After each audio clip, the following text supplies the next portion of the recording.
Empezamos a grabar ahorita. La sesión anterior fue una sesión un poco complicada porque se me cayó todo el teatro que tengo aquí donde doy clases. No sé el control, pero tengo un librero y arriba del librero tengo el pizarrón. Entonces todo se vino abajo la clase pasada y no pudimos tener clases. La clase anterior lo que hicimos fue, pues básicamente presentar, ¿no? Básicamente presentamos la forma de operar el curso, pero no empezamos a ver material ya propiamente del curso. Entonces, hoy vamos a empezar con eso. La pregunta es, ¿tiene alguna duda al respecto? ¿Les queda claro más o menos todo lo que hemos visto hasta ahorita o hay algo que quieran de lo que vimos, de lo que platicamos en la clase pasada que les haya quedado duda?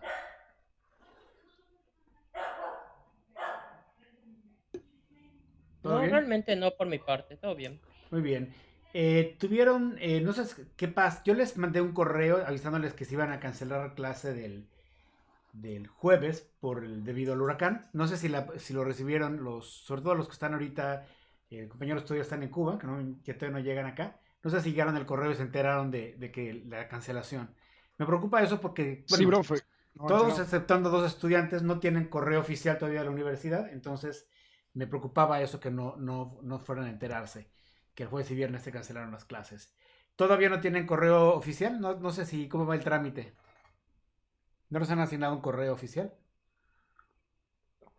Estamos Todavía no. esperando todavía que nos lo asignen, pero bueno, todavía. Por lo menos yo no tengo correo todavía.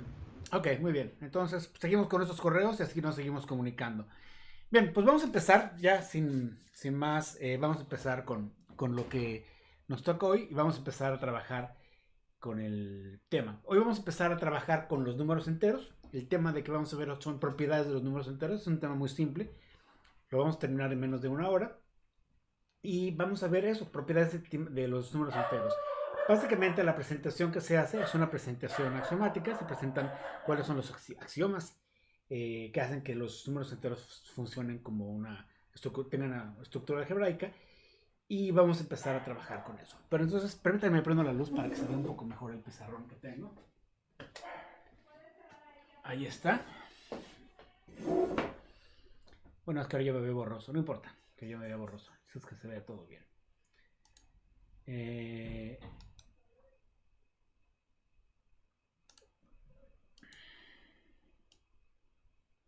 uy, uy, uy, uy, uy. Ahí está.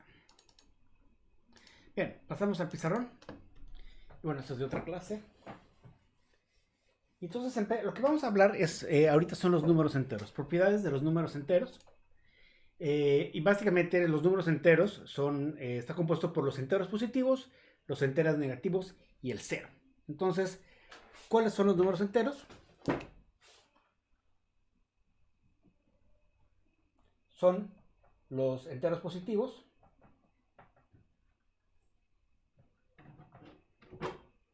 que algunas veces alguien los conoce como los números naturales. Números. Los enteros negativos.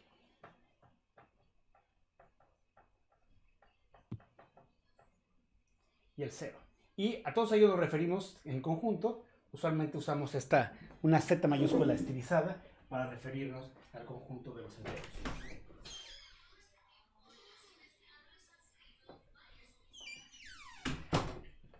Uh-huh. Las propiedades de los conjuntos de los números enteros se definen como una serie de axiomas. Esos axiomas se definen con respecto a dos operaciones, dos operadores, el operador más y el operador cruz, que será multiplicación, ¿no? Que tiene el significado usual que ya todos conocemos. Esto pues, sería asociado a la suma y eso sería asociado a la multiplicación. Que ponemos aquí, si tenemos A, B que pertenecen al conjunto de los números enteros, decimos que la suma se refiere como A más B y la multiplicación nos referimos a ella como AXB o bien de manera más simple AB. Bien, entonces en base a esta definición vamos a empezar a ver cuáles son los axiomas de los números enteros. Esto seguramente es un tema muy básico que seguramente ya vieron en particular, seguramente en licenciatura, incluso antes en preparatoria o secundaria, en educación media superior, pero vamos a repasarlo porque es importante que lo tengamos todos bien claro. Entonces, permítanme un segundo. Lo que nosotros tenemos es que el axioma 1 nos dice lo siguiente. Nos dice que A, si A más B y A, B. Bueno, vamos a ponerlo por partes. A más B pertenece a los enteros. No Z, esta Z, perdón. Doctor, de una cosa, bueno, no sé yo o mis compañeros, pero yo no veo lo que está escribiendo, como que se corte mi pantalla. No sé si solo soy yo. No sé, los demás, ¿cómo lo están viendo? No lo alcanzan. Déjenme Se ve ver. cortado, se ve cortado. Se ha cortado. A ver, déjenme, eso lo puedo arreglar aquí. Permítanme un segundo. Como que no se ve Mira, la vamos a parte de subir un arriba y de poco abajo.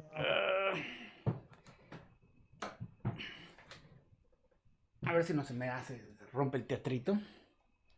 Tan, tan, tan. ¿Ven un poquito mejor? Sí, ahí está un poco más. Pero está torcido, ¿verdad?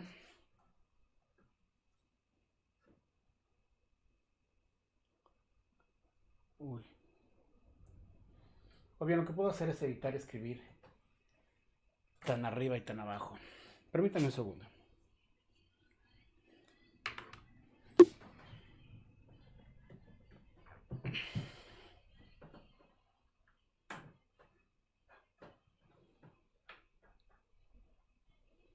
Pero voy a tratar de escribir tan arriba y tan abajo. Entonces, bueno, decíamos que voy a poner aquí una línea que me sirve para limitar que no deba pasar de esa línea. Abajo de esto no debo escribir. Bien, entonces tenemos que el axioma 1 básicamente nos dice que si A y B si A y B pertenecen al número conjunto de los enteros, si A y B pertenecen al conjunto de los enteros, entonces A más B también pertenece al conjunto de los enteros y AB también pertenece al conjunto de los enteros, ¿no? Esta es la propiedad de cerradura, que básicamente los dos operadores que tenemos definidos sobre el conjunto, que es el de suma y multiplicación, el aplicar ese operador a miembros del conjunto, nos producen otro elemento que pertenece al conjunto. Todo eso está explicado con mucho cuidado en uno de los libros que les puse de referencia. No sé si ya todos pudieron acceder a los libros. En el libro de Biggs, de Norman Biggs, esta es la primera parte de esto, ¿no? La segunda parte de esto nos dice que si A más B es igual a B más A, o sea, no importa el orden en que hagamos una suma, y lo mismo, A por B es igual a B por A. No importa el orden en que apliquemos los operadores a los miembros del conjunto, ¿no? La propiedad 3 es la propiedad distributiva. Entonces básicamente nos dice que A más B más C, esto es igual a A más B más C. Y lo mismo, A por B por C es igual a A por B por C. Se fijan, son cosas bastante simples, ¿no? La 4 es un poco más interesante.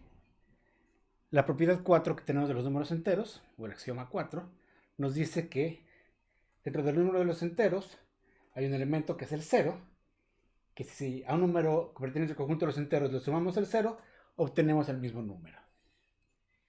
Y de la misma manera hay un elemento, que es el 1, que si multiplicamos a cualquier elemento del conjunto A por 1, vamos a obtener A.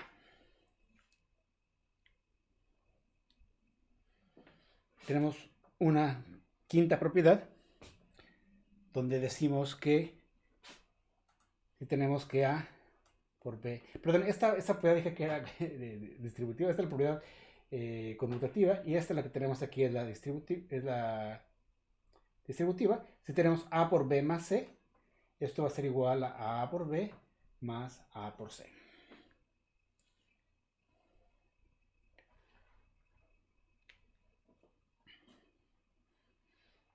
Voy a borrarlas de arriba porque tienen nuevas propiedades.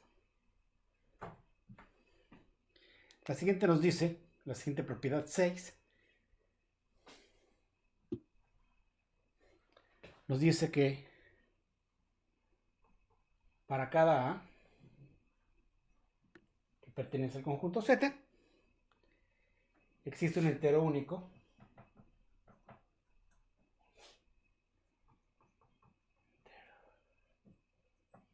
único menos A, tal que A más menos A es igual a 0.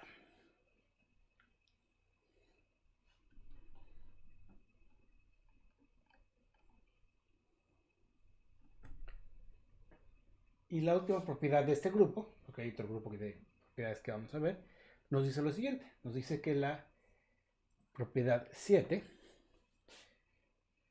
decimos que si A es diferente de 0,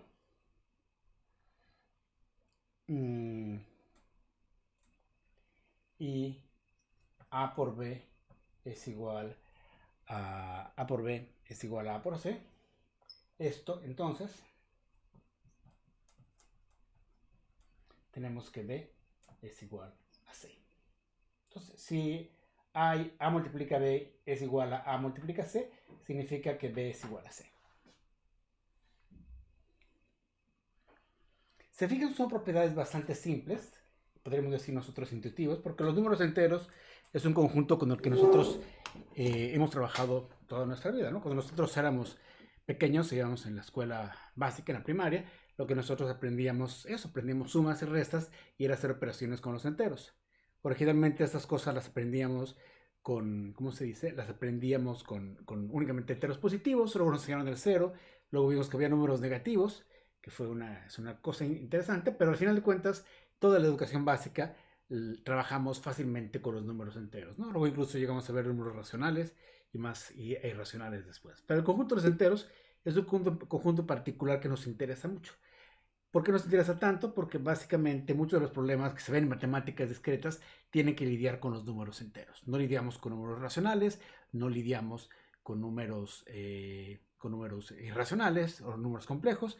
Todos lo que vamos a estar trabajando en este curso son cosas que podemos contar de manera discreta.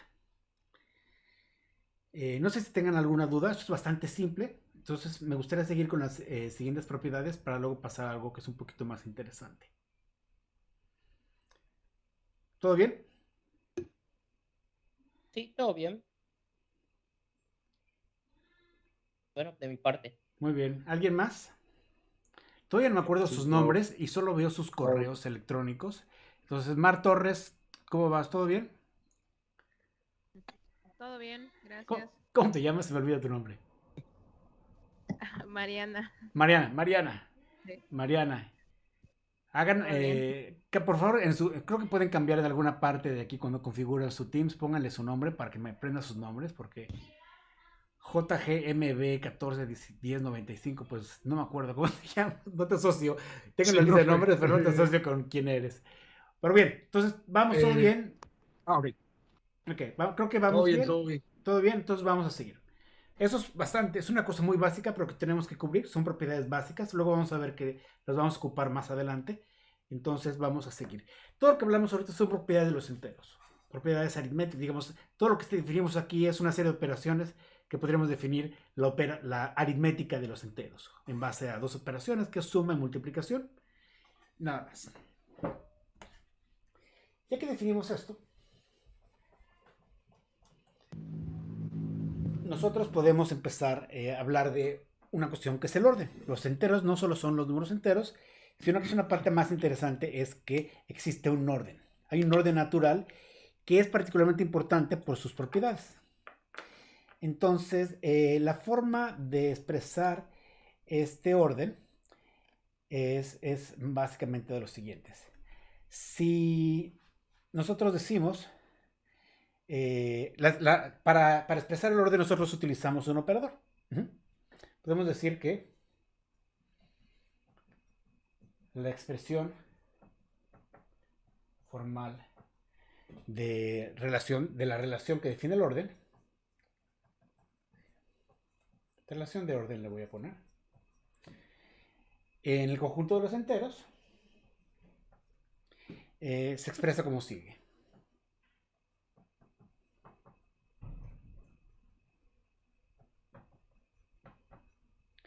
M es menor o igual que n para una m y una n que ambos pertenecen al conjunto de los enteros. Entonces, esta cosa que estamos diciendo aquí es el operador de menor o igual, es un operador que nos permite ordenar los enteros. Podemos decir que un entero tiene una propiedad que es mayor que otro o que un entero es menor que otro. Y en base a estas propiedades de este operador, que es el de menor o igual, nosotros podemos asignarle una nueva propiedad que es un orden. Que al parecer nosotros sabemos de manera intuitiva, por lo que hemos aprendido cuando fuimos a la escuela, que hay un orden, ¿no? Que es el 0, el 1 y el 2, y que el 2 es mayor que el 1, y que si lo vemos en una recta numérica, mientras más a la derecha esté es más positivo, mientras más a la izquierda esté es más negativo, por la forma en que la convención usual que se utiliza, y es una cosa que lo aprendimos normalmente. Sin embargo, básicamente para poder expresar ese orden de manera formal, necesitamos un operador, y ese operador es el operador de menor o igual.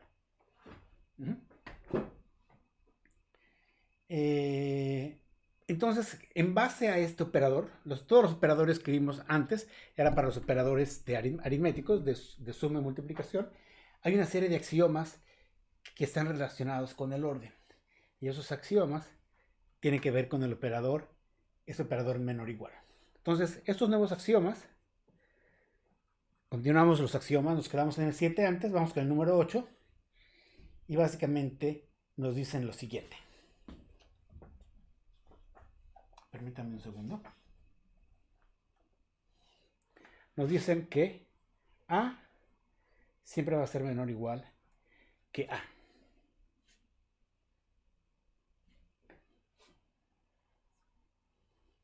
El axioma 9 nos dice que si A es menor o igual que B y B es menor o igual que A, entonces A es igual a B. Otro operador es que el axioma 10 nos dice que si A es menor o igual que B y B es menor o igual que C, entonces A es menor o igual que C. El axioma 12 nos está diciendo, digo el 11, perdón, ya me brinqué al 11. El axioma 11 lo que nos está diciendo es que si A es menor o igual que B, entonces si A es menor o igual que B, entonces se sigue que A más C va a ser menor o igual que B más C.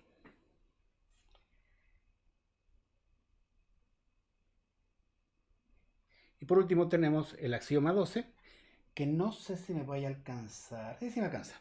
En esta línea. ¿Todavía alcanzan a leer en esto? Sí, todavía alcanzan a leer aquí. El axioma 12 nos dice que si A es menor o igual que B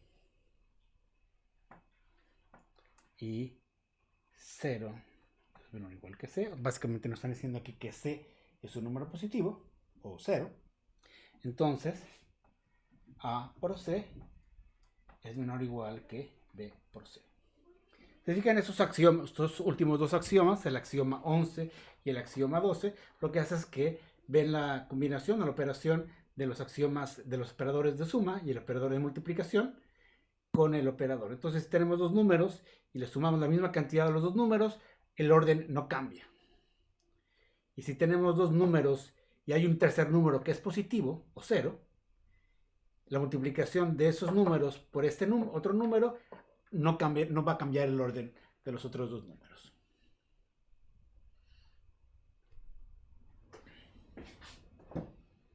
Y esos son básicamente los axiomas más importantes que tenemos.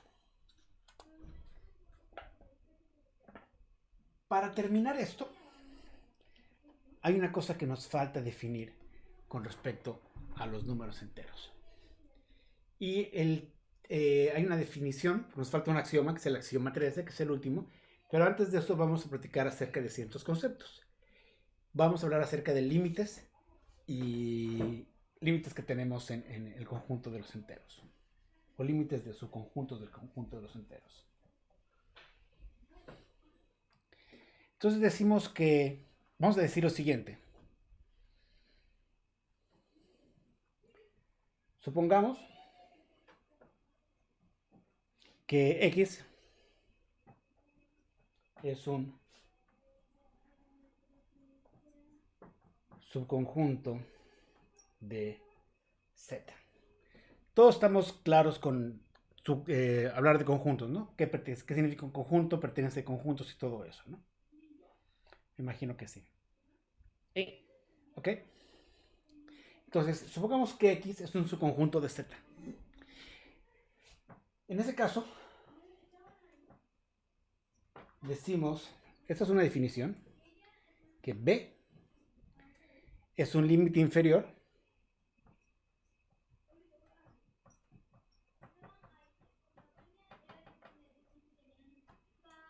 si B es menor o igual que X para toda X que pertenezca al conjunto X. Entonces tenemos esta definición, que es la definición del límite inferior. Tenemos X, que es un subconjunto de Z, y decimos que este subconjunto tiene que hay un miembro del conjunto, bueno, hay un número entero, B, que va a ser un límite interior de X, si B es menor o igual que cualquier elemento, para cualquier X que pertenezca a X.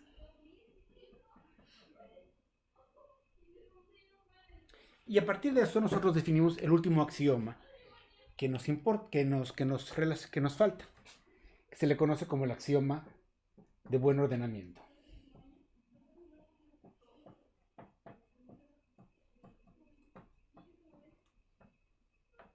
No me ocupo. El axioma de buen ordenamiento. Bueno, esto vamos a ponerlo en otra lámina, porque no me cabe aquí.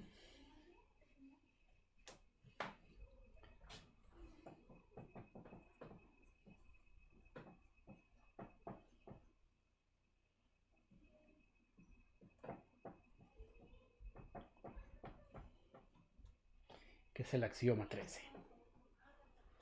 Y el axioma 13 lo que nos dice es lo siguiente. Si X es un subconjunto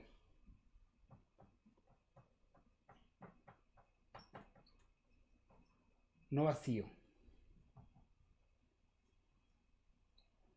de Z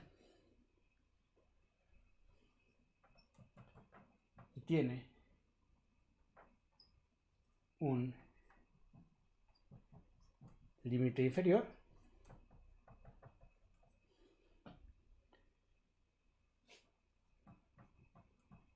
entonces esta es una X mayúscula, entonces X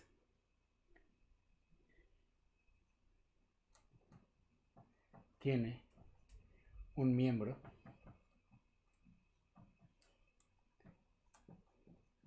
menor a todos. Aquí es una parte donde nos interesa en particular que vayamos viendo algo. ¿Qué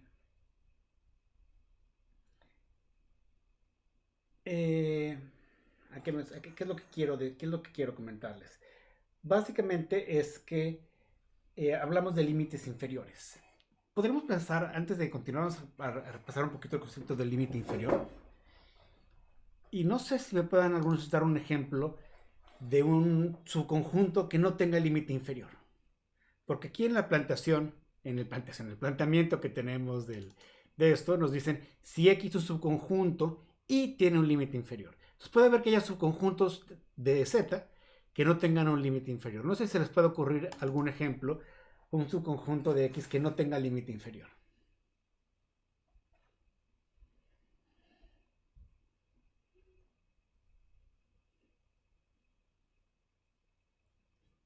Acuérdense, un subconjunto lo podemos definir de varias formas. Lo podemos definir por enumeración o lo podemos definir por una definición. Por ejemplo, un conjunto de los enteros puede ser 1, 8, 16, 24. Ese es un subconjunto de los enteros.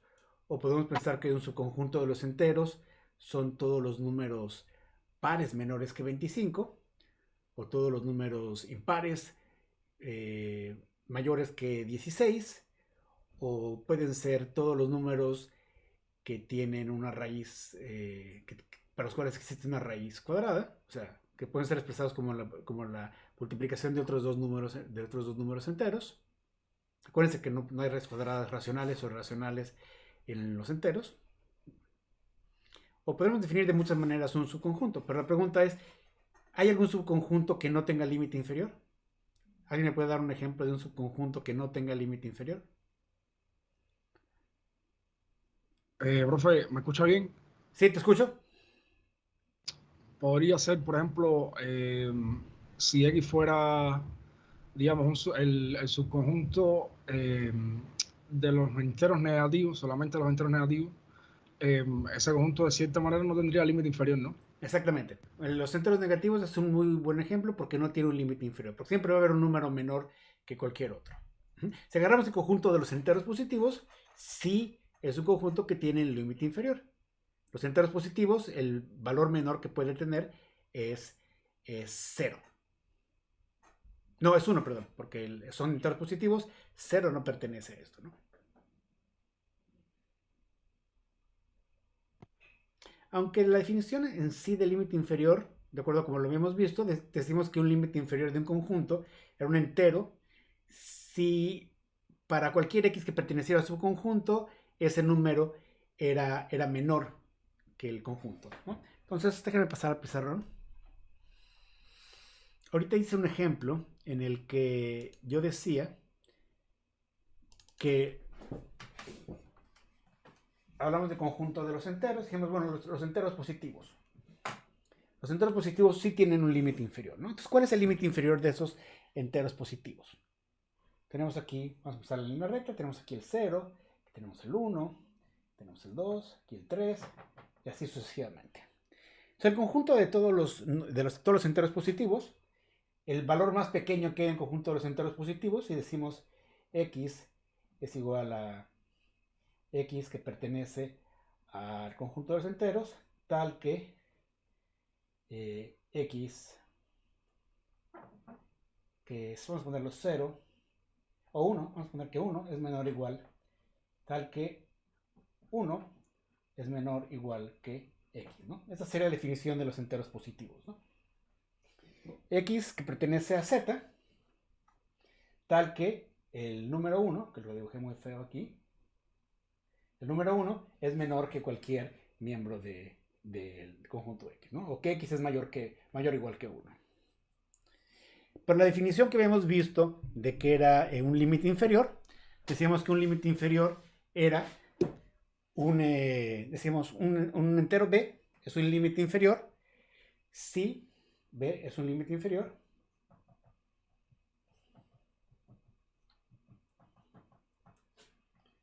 si si b es menor o igual que x, tal que x pertenece al conjunto x. Entonces x es cualquier miembro del subconjunto con el que estamos tratando, y decimos b es menor que este, ¿no? Entonces realmente los límites inferiores, se fijan, no tiene que ser el 0, el 1, que no tiene que ser es el número que es, para el cual todos estos son mayores. El más cercano es el 0, pero de acuerdo a esta definición podríamos decir que el menos 1, el menos 2, el menos 3 también son límites inferiores, ¿no?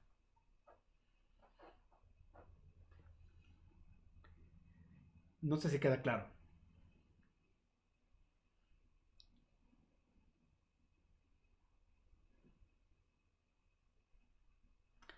Ahora, bueno, me imagino que sí, que vamos bien. Entonces vamos a analizar este axioma 13, que es el axioma de buen ordenamiento, donde nos dice que, que si un subconjunto tiene un límite inferior, entonces hay un miembro que es menor que todos.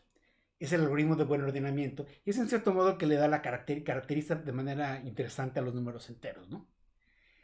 Porque lo que ocurre aquí, este axioma 13, no se puede aplicar a otros conjuntos, a otros tipos de números. Vamos a ver el siguiente ejemplo. Vamos a definir un conjunto que sea X. Y el conjunto X va a estar definido como el conjunto de fracciones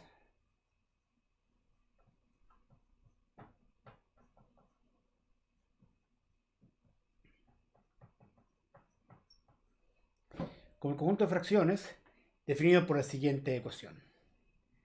N más 1 entre N para N mayor o igual que 2. Este conjunto tiene un límite inferior.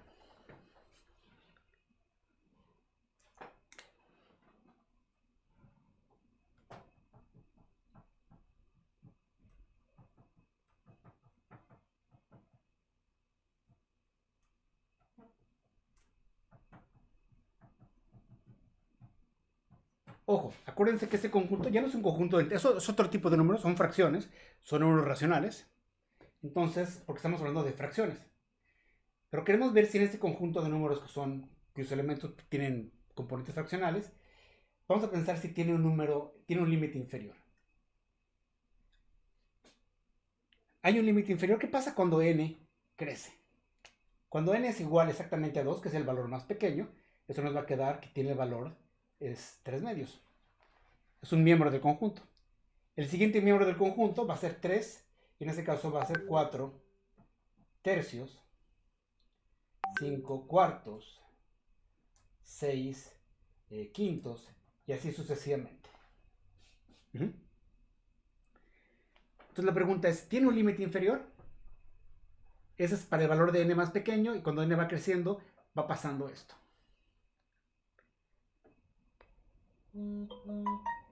¿3 medios y 4 tercios, cuál es mayor?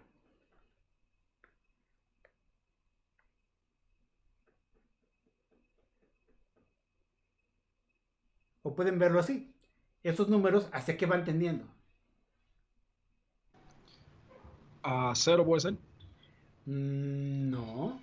¿Te fijas? 3 medios es... ¿Cuántos son 3 medios? Es 1.5, ¿no? Si lo vemos con números decimales. 4 tercios es 3 tercios más 1 tercio, sería 1.33, que es menor que este. 5 cuartos sería 1.25. 6 quintos sería 1.2. Y así sucesivamente. Se fijan esos números, conforme n crece, se van haciendo más pequeños. Para n igual a 2, que es el límite inferior, digamos, de n, o sea, esta n comienza a partir de 2 y luego se va para arriba, tiene 1.5.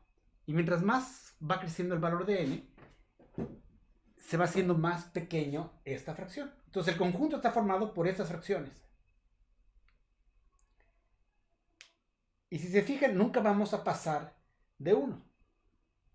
El valor más pequeño que puede tener ese conjunto es el valor de 1.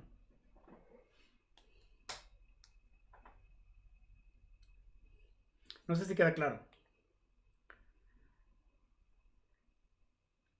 Entonces, si ven, mientras más grande se hace n, más pequeñito se va haciendo este número. Pero nunca va a ser igual a 1. Tiende a 1, pero nunca va a ser igual a 1. Entonces podemos decir que este conjunto, el conjunto formado por estas fracciones, cuando n es mayor o igual que 2, sí tiene un límite inferior. Y ese límite inferior es igual a 1. ¿Estamos de acuerdo?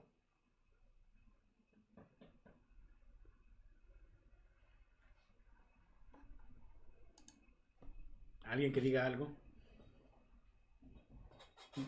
Si quedan callados, sí creo que estamos, que no están entendiendo el punto. ¿Quieren que lo revisemos de nuevo? Vamos a revisarlo de nuevo. Tenemos X, que es un conjunto de fracciones. Y esas fracciones tienen la forma n más 1 entre n, donde n puede ser cualquier número que sea mayor o igual que 2. Entonces la representación típica del conjunto es como una cosa donde están todos los números. Y para n, que el valor más pequeño de n es 2, una de esas fracciones que pertenecen a este conjunto X, ¿cuál va a ser? Va a ser 2 más 1 es 3 medios. Este es uno de los números. Para el siguiente valor de n que tenemos, que sería 3, tendríamos aquí otro número, que sería 3, no, ya lo pusimos 3, sería 4 tercios, ¿no? El siguiente sería 5 cuartos y así sucesivamente. Y n, la única restricción es que n es mayor o igual que 2, pero no tiene límite hacia arriba. N puede llegar a ser un número infinito, bueno, cualquier número que sea mayor o igual que 2. Entonces, si se fijan, este n más 1 entre n, mientras más grande sea el valor de n, más se va a acercar al valor de 1. Para el valor más pequeño, que es n, va a ser 3 medios. Para el siguiente valor va a ser 4 tercios. Para el siguiente valor va a ser 5 cuartos. Quizás si lo animamos con un programita, quizás sea más fácil ver qué es lo que está pasando aquí. Permítanme un segundo.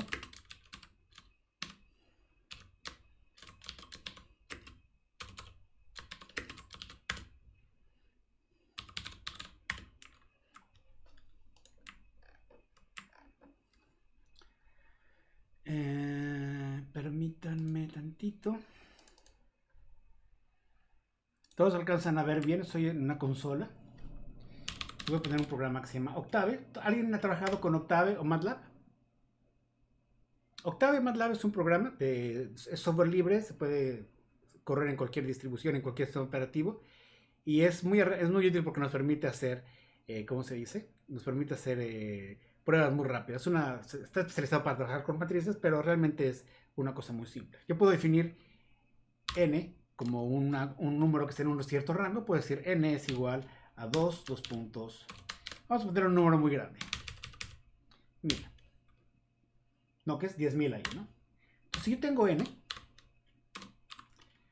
vemos que es un número, hasta conjuntos, como si fuera un arreglo, que va desde 2 hasta 1000.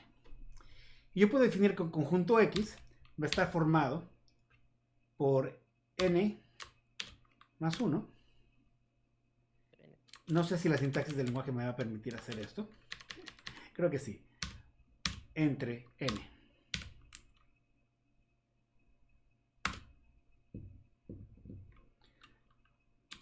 Entonces tengo aquí dos variables. Una x, n, que es el valor de n. Pero tenemos que es mayor o igual. Sí dijimos que era mayor que igual que 2, la n. Dijimos que era de 2 hasta 10.000 y tenemos esta x para cada uno. Entonces, si nosotros hacemos una gráfica de cómo qué pasa con x son los miembros, un subconjunto del conjunto que estamos definiendo allá, porque solo llegamos hasta 10.000 y el conjunto crece mucho más. Hacemos una gráfica de n contra x. Pasa esto. No sé si lo alcanzan a ver, casi no se alcanza a ver, pero es con una asíntota. Se fijan, aquí comenzamos que para el valor de 0 tiene un valor de 1.5. Déjenme ponerle que nos lo grafique de una manera un poco más amigable.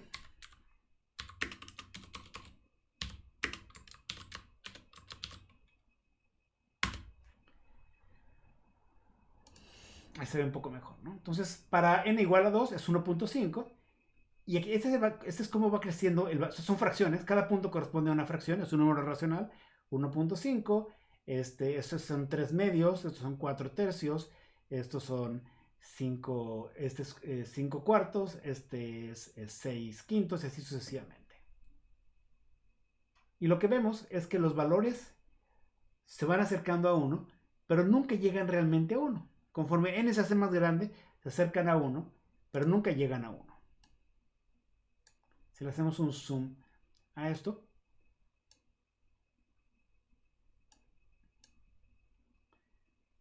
vemos que el número es 1.0001 pero no llegan a ser el valor de 1. Entonces, mientras más grande sea la n, más pequeños van a ser los miembros del conjunto, pero nunca van a llegar a 1. Entonces, ¿qué es lo que queremos decir con esto? Lo que queremos decir es que ese conjunto X sí tiene un límite inferior. Y ese límite inferior es 1. Porque es un número al que ningún miembro del conjunto siempre va a ser mayor que él.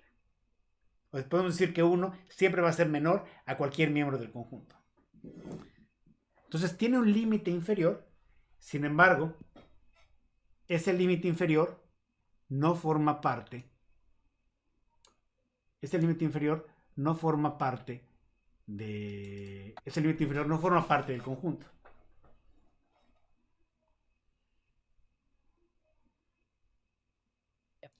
Y en ese caso, como son fracciones, esta definición que nosotros teníamos la definición que nosotros teníamos del axioma 13, para este conjunto no se cumple. El axioma 13, que era importante, es un axioma de los números enteros, nos decía, voy a escribir otra vez, si X... Doctor, estamos viendo su... No sé si estamos viendo la pizarra, pero estamos viendo su cara. Ahí está. No. Queremos la pizarra. Ahí está la pizarra. Si X es su conjunto de Z. Gracias, Víctor, por avisarme. Es un subconjunto de Z. Y tiene el límite inferior. Y tiene un límite inferior.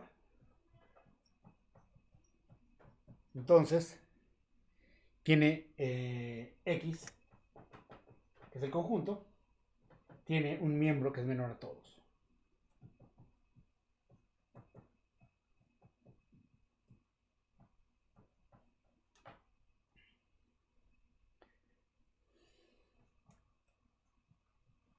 Y eso siempre va a ser cierto con los números enteros. Pero como en este caso, que era un conjunto de fracciones, de números reales, vimos que no aplicaba. El conjunto de los valores que teníamos de n más 1 entre n para n mayor o igual que 2, para ese conjunto hay un límite inferior.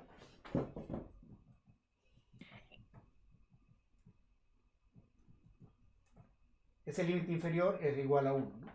Ningún número de este conjunto siempre va a ser mayor que 1. Nunca va a ser 1. Sin embargo, este conjunto formado por los números de estas fracciones no tiene un miembro mínimo.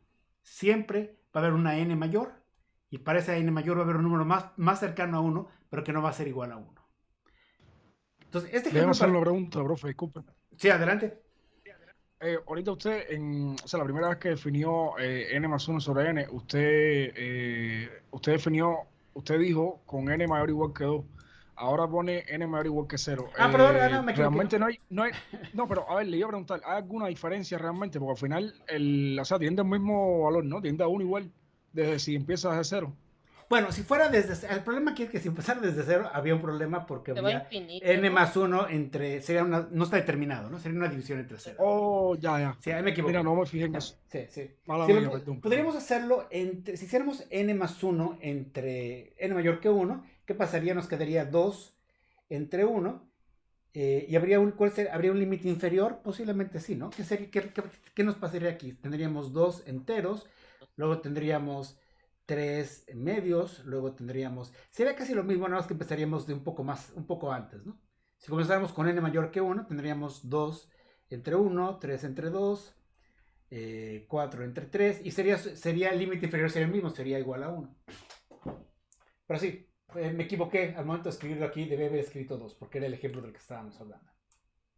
Entonces el chiste está en que este conjunto, que es el número de fracciones, sí tiene un límite inferior, pero no tiene un miembro mínimo, que es lo que dice el axioma mínimo.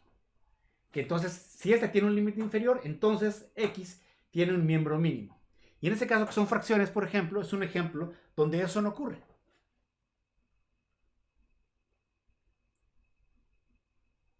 Porque siempre va a haber un número menor que los demás en el conjunto.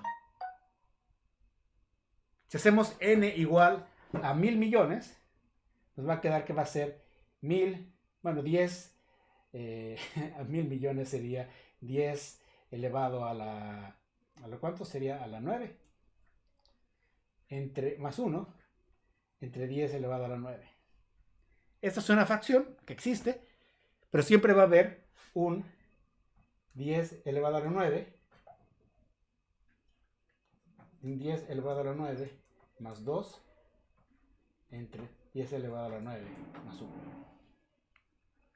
Entonces siempre va a haber un número que va a ser más pequeñito. Nunca va a ser igual a 1, pero siempre va a haber un número más grande que no va a llegar a 1. Entonces, este ejemplo de las fracciones lo hago para ejemplificar que esta propiedad 13 es particular de los números enteros. Todas las demás axiomas que vimos de los números enteros aplican para otros tipos de números. Aplican para los reales. Todas las propiedades que vimos de los reales, de multiplicación, de ordenamiento y todo eso, lo pudimos haber aplicado a los números reales. Que dentro de los números reales está el conjunto de fracciones. Sin embargo, este axioma 13 es exclusivo de los números enteros. Que si un subconjunto del conjunto de los enteros tiene un límite inferior, entonces hay un miembro del subconjunto que es menor a todos.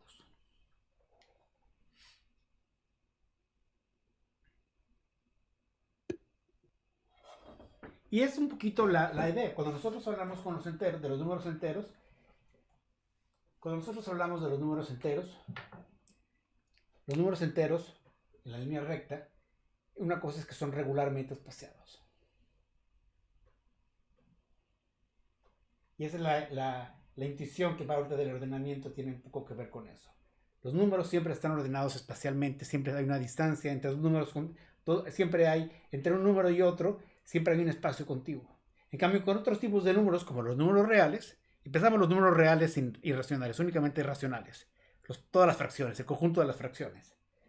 Si tenemos dos números, siempre podemos encontrar un número que está entre ellos dos. Y entre ellos dos, y entre ellos dos, y entre ellos dos. Y es lo que nos pasa ahorita. En ese conjunto de las fracciones de n más 1 entre n, siempre va a haber en ese conjunto, siempre va a haber un número que va a ser muy pequeñito, que nunca va a llegar a ser igual a 1, pero siempre va a existir. Si fueran los números de los enteros, no podría ocurrir eso. Si un conjunto tiene un límite inferior, significa que hay un miembro menor. Hay un límite, hay un número más pequeño que los demás. Y esa es la importancia de este axioma, el axioma 13.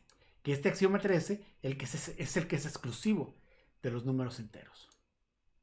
Todos los demás axiomas los podemos haber ocupado para cualquier otro tipo de números, pero este en particular es exclusivo de los números enteros. Vamos a hacer un par de ejercicios. Permítanme un segundo, tomando en cuenta estas ideas.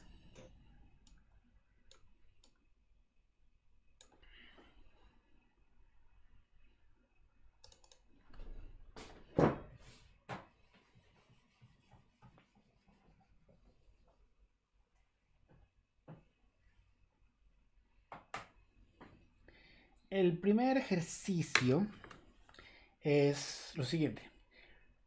Vamos a definir una serie de conjuntos y vamos a definir si tiene límite inferior, y si lo tiene, vamos a encontrar cuál es su miembro mínimo. Entonces, determinar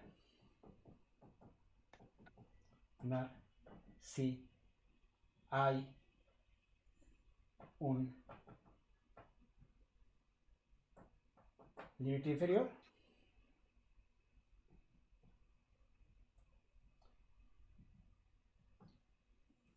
y si lo tiene,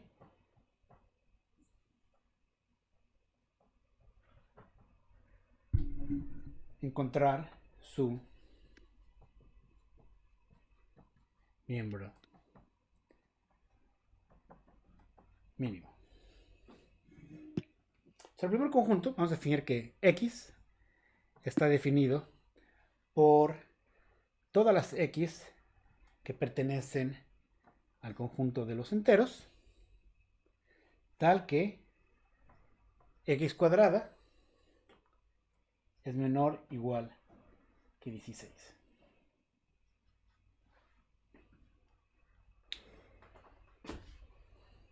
En su casa, en su cuaderno, traten de encontrar esas preguntas. Hay un límite inferior. Este conjunto tiene un límite inferior. Y si lo tiene, ¿cuál sería su miembro mínimo?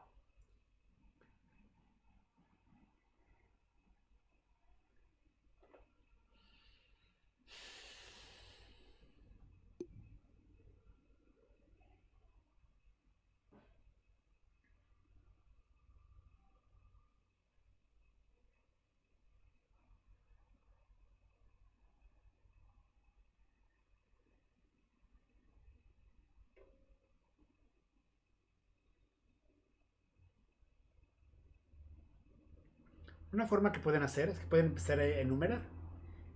Son poquitos números y pueden enumerar los números que pertenecen, que cumplen ese conjunto, ¿no? Por ejemplo, podemos decir que si lo enumeramos, decimos, bueno, X, un número que pertenece al número de los enteros es el 0. ¿0 al cuadrado es menor que 16? Sí. ¿1 al cuadrado es menor que 16? Sí. ¿2 al cuadrado es 4 es menor que 16? Sí. 3 al cuadrado es igual a 9 es menor o igual que 16? Sí. Perdón, 1, 2, no son los cuadrados, sino 3 al cuadrado es menor que 16. Sí, no es menor que 16. Sí, menor o igual. Sí. 4 al cuadrado es 16. ¿Es menor o igual que 16? Sí. 4. 5 al cuadrado es 25. ¿Es menor o igual que 16? No, ya no se cumple. Bueno, vamos a empezar con los números negativos. Menos 1. Aquí sería lo mismo porque el signo menos se va a convertir en más. Entonces nos va a quedar que sea... serían estos mismos números. Sería 1, menos 1, menos 2, menos 3 y menos 4. Menos 5 al cuadrado nos va a dar 25 y ya no es menor o igual que 16. Entonces, aquí en este caso, para resolverlos, que desenrollamos estos números y encontramos que hay un límite inferior, hay un número que sea menor que todos ellos. Menos 4, ¿no? El menos 4, ¿no? El límite inferior, acuérdense que el límite inferior sería el menos 4. Lo más chico, ¿no? Sería el menos 4. Bueno, el límite inferior, acuérdense que es menor que cualquiera de estos. Entonces, tiene que ser menor, sería el menos 5, el límite inferior.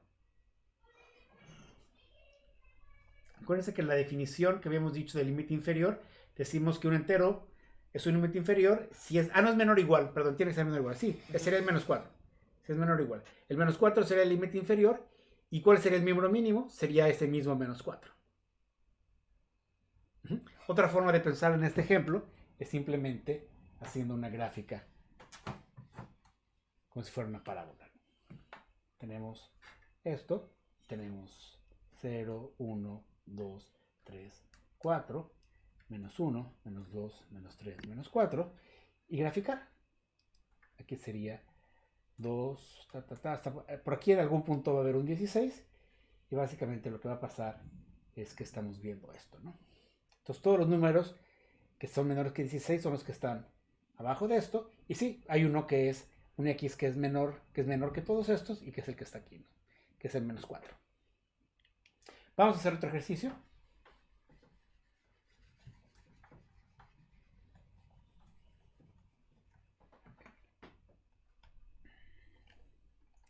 El siguiente decimos que el conjunto X va a ser igual a X, que pertenece al conjunto de los enteros,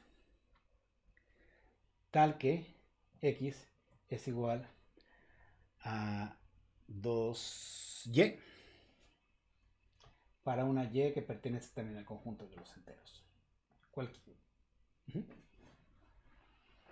Entonces la pregunta es, ¿este conjunto tiene un límite inferior?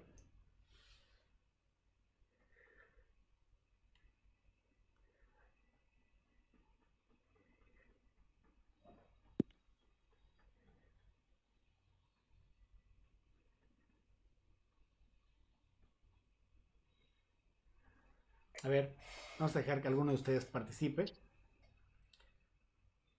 No sé si Italo quiera comentarnos llevar el razonamiento de cómo ve él esto. A ver, Ismael le levantó la mano. Nada, primero vamos a responder primero. Ismael, ¿qué es lo que tienes que decir? Bueno, en mi opinión no tiene límite inferior, ¿Por qué? porque el conjunto, o sea, cuando sustituyo Y que pertenece a los enteros, serían todos los negativos. Entonces, cuando lo multiplico por 12 sería siendo negativo. Entonces, no sé, el límite inferior sería menos infinito, pienso yo. Y Ujú. si es menos infinito, no debe tener. Sí, Y si es menos infinito, no debe tener. suena razonable. Este JGMB es Jorge, ¿verdad? Jorge también había levantado la mano. Sí, profe, sí. Es Jorge Marín. Jorge Marín. No, lo que iba a decir era bastante parecido a lo que dijo Ismael, ¿no? Que realmente esa relación X igual 2Y viene siendo, a mí se me parece como una especie de función lineal, ¿no? Ujú. Independientemente de que Y solamente puede tomar valores enteros igual que X, me parece una especie de función lineal. Y la función lineal, en ese caso, como no se define el límite, digamos, en numérico, sino más bien de conjunto, eh, tanto X como Y pueden tomar cualquier valor y por tanto no creo que tenga el límite inferior. Sí, es exactamente, sí, está bien. El razonamiento que presentan ambos es el mismo, es similar y es correcto. Y puede ser cualquier número entero. Y entonces, los números enteros están compuestos por los números negativos. Entonces, X siempre va a haber números. Si elegimos un número X, siempre vamos a encontrar un número que sea menor que aquel que elegimos, ¿no? Siempre podemos encontrar si elegimos que X es igual a 2Y, si tenemos una X en particular, siempre podemos encontrar una Y que sea menor que la X que tenemos acá. Entonces, bueno, una Y que produzca una X menor que la que tenemos acá. Entonces, no tiene límite inferior. Muy bien, vamos con el siguiente.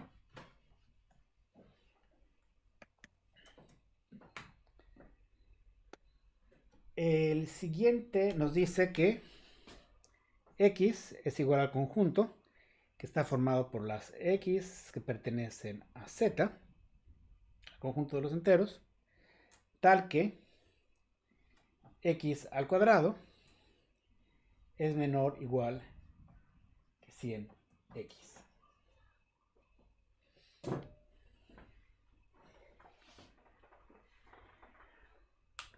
¿Tiene límite inferior?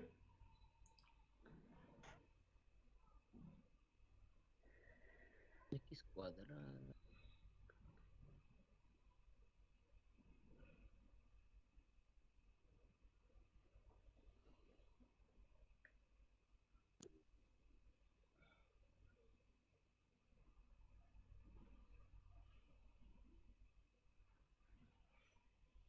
Profe, déjame hacer una preguntita.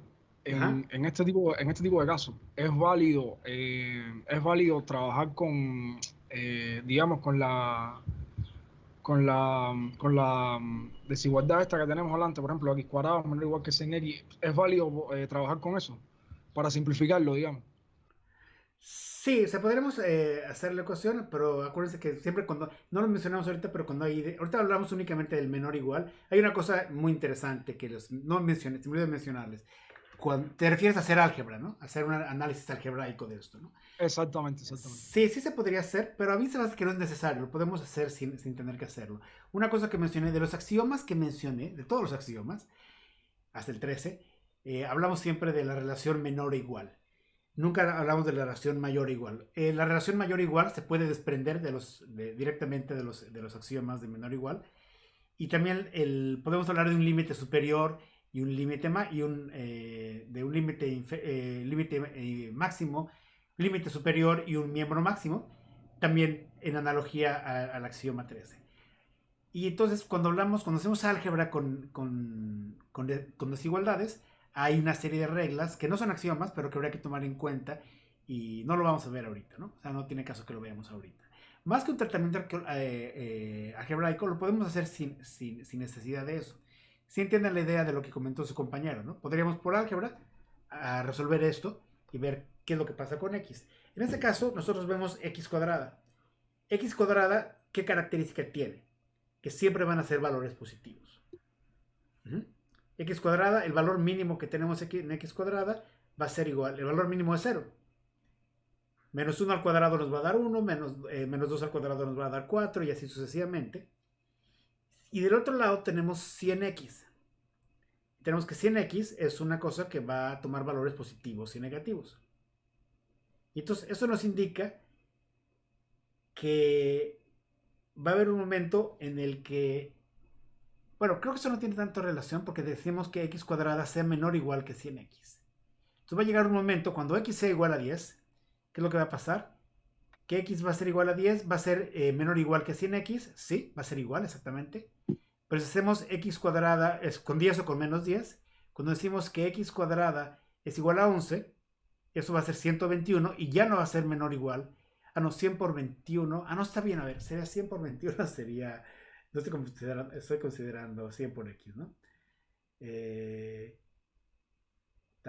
Bueno, pero básicamente lo que tenemos aquí es una combinación de una parábola. Si lo hacemos gráficamente,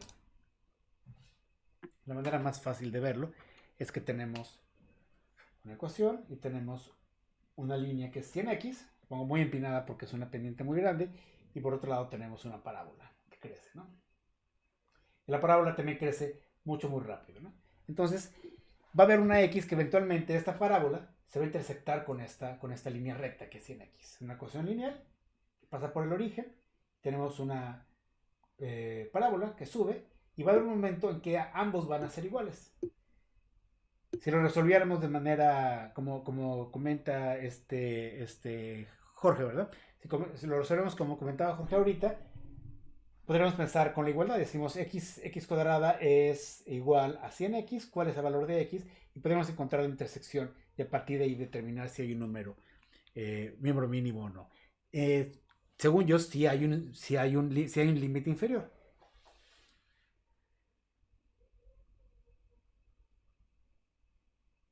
¿O si lo hay? Sí, bueno. A ver. En mi opinión es la intersección 9 sería 0. Sí, te escucho. Más bien se interrumpió lo que estabas diciendo.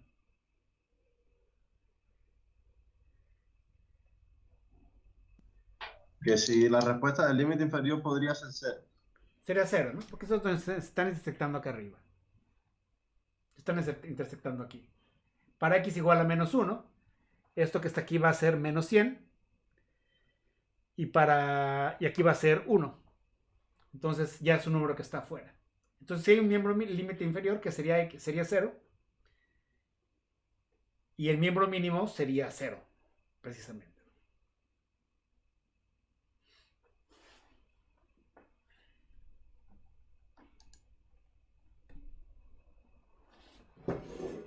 Sí queda claro lo que comentó. ¿Quién fue el que habló ahorita? No estaba viendo la pantalla, no pude verlo. Ismael. ¿Sí están de acuerdo con lo que dijo Ismael? ¿Sí queda claro? Sí, profe, sí. Sí. Se fijan, aquí ya se sale, ¿no? Cuando este punto, la x siempre va a ser positiva, cuando 100 es menos 1, ya nos salimos, ¿no? Y el último valor donde ambos son iguales es aquí en 0, ¿no?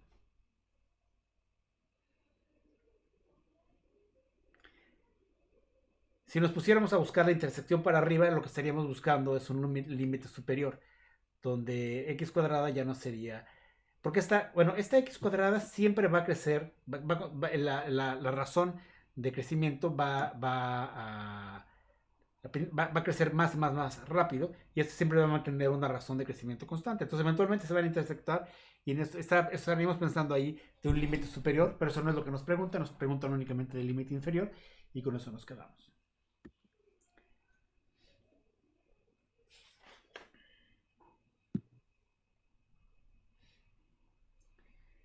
Bien, pues vamos a dejarlo hasta aquí por hoy. Sería la sesión que tenemos el día de hoy. Y nos veríamos el próximo jueves. Hoy es martes, ¿verdad? Nos veríamos el próximo jueves a la misma hora, a las 3:30. Y sería todo por el momento. Ok, doctor. ¿No hay dudas, preguntas o algo Muy bien. Capítulo 1 del Binks, Todo ¿no? esto viene, es el capítulo 1 del VIX. Si quieren leerlo e irse adelantando a lo que estamos viendo, pueden hacerlo. Es el capítulo 1 del VIX y nada más. Profe, un detalle rápido ahí, quería Sí, claro. aprovechar para decirle.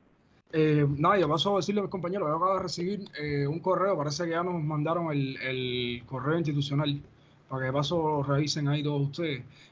¿Cómo sería el próximo paso? ¿Tendremos que escribirles ese mismo correo o cómo hacemos?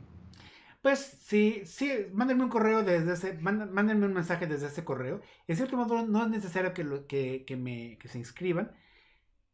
Bueno, ya que tengan el correo institucional, lo primero, lo siguiente que tienen que hacer es inscribirse. Hay una plataforma del curso donde se pueden inscribir. Y eso creo que aplica para casi todas las materias de la maestría. Déjenme hablar un navegador y les enseño dónde es.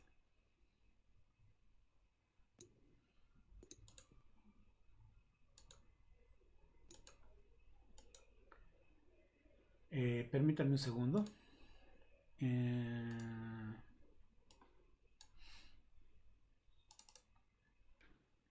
Lo que están viendo aquí es una página. La dirección es esta: intranet.matemáticas.wadi en línea 2-hago21. Se las voy a copiar al chat de esta cosa, del Teams, para que lo puedan copiar de ahí si quieren.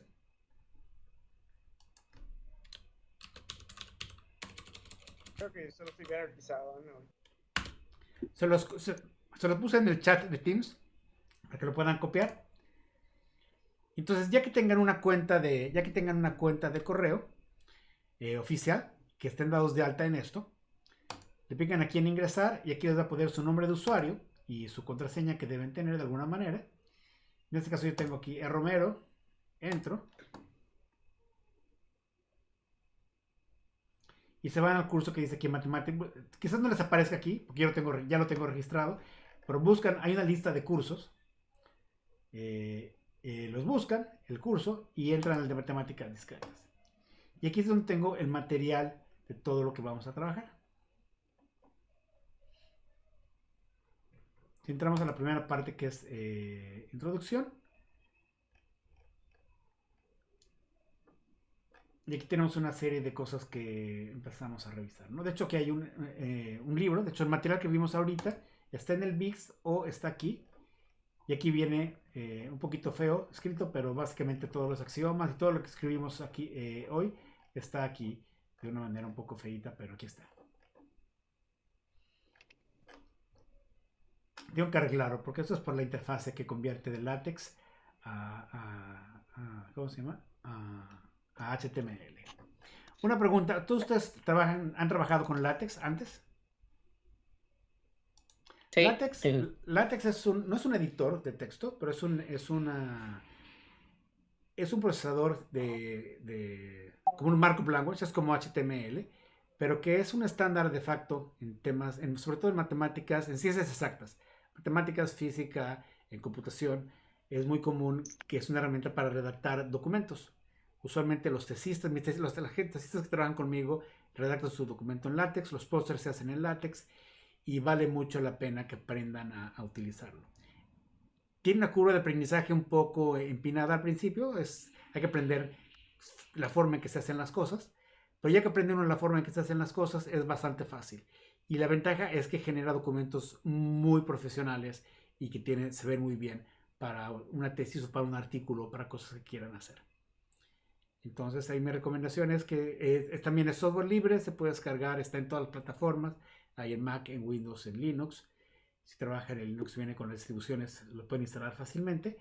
Y quizás les dé algunos ejemplos. La manera más fácil de tener látex es tener algún libro de guía y tener algún documento en látex con su fuente, porque es como un programa, es un fuente que uno compila y genera un documento. Entonces puede uno aprender viendo únicamente cómo se estructura el lenguaje. Es bastante simple. Si alguno de ustedes se ha asomado a trabajar con HTML, es más simple que HTML.